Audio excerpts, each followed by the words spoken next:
Well, I study a style called Chen Taiji, and it's the original discipline that goes back to the Ming Dynasty.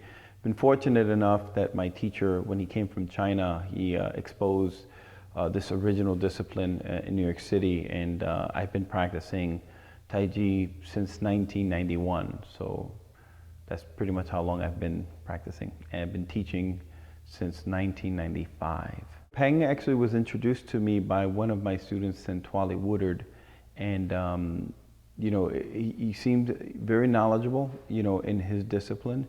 And what we did is we arranged a workshop kind of lecture here at the studio, and it went over very well. He was very well received, and then he did a couple of workshops, and eventually we started to collaborate, and I had him actually teaching classes out of the studio. So we're very fortunate to have him to be a part of Dark Raven Studios. You know, my experience was that it comes from a more martial place, where typically you'll have people teaching Qigong from a very holistic health environment, and they kind of omit or get rid of the martial component. And part of Qigong training is the conditioning and preparing the body, and the arduous type of training that's required to build and to establish your reservoir of qi flow. If you don't do the road work like any other boxer or any other athlete, you're not going to get very good results. So when Qigong is taught and the person who is teaching it did not do the foundational work, then in terms of qi flow and the expression of that qi, it becomes a very different type of Qigong. So my experience has been that because of his background in martial art, and his years of training in his method of Qigong, I felt that he was able to express something that was very unique and very different from what else is out there. You always wait to find out if someone is for real. And one of the things that I've experienced in Peng's demonstrations with a lot of people in the audience is that he doesn't pick and choose who he's going to treat or who he's going to kind of, you know, practice the Qigong on. It's kind of open-ended, and that type of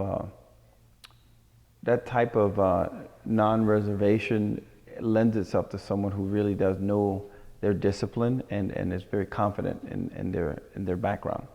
And it was impressive, you know, to see him pinpoint an injury that was a pre-existing injury, and by a wave of his hand, he was able to interpret what that was. And again, that's something that, you know, went over very well with the spectators and people in the audience. And you know, and I think that's also why we wanted to continue to have that program here, because I think he's offering something very unique and very special. He, even though youthful, does really dig deep, is a studier of knowledge, you know, is not someone who will shy away from researching, you know, and putting his body on the line by training a specific way. And I think those are the attributes of a true person that is trying to achieve a level of enlightenment with a discipline.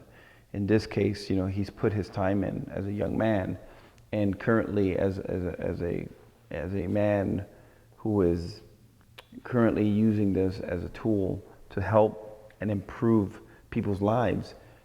He offers something that's very unique and very special, and age is not a consequence of that. Experience comes from the amount of time you've invested into whatever.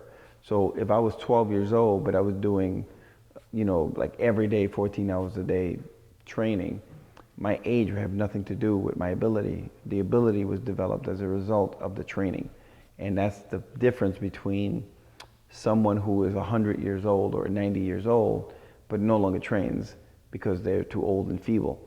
Whereas you get someone who's younger, who has been doing the training and is consistently growing and is not jaded, is not, you know, been there, done that. You know, I think he still has this look of youth, where when children look at something and are discovering something for the first time, they're hungry for knowledge.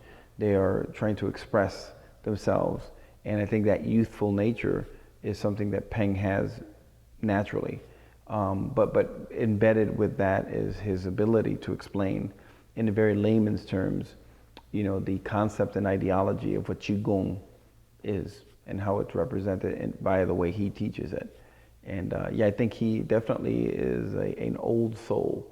Although youthful, he does have an understanding of this as a person who was much older, beyond his age, but intellectually understands the material as a young man and is able to express it as an old man, and no pun intended.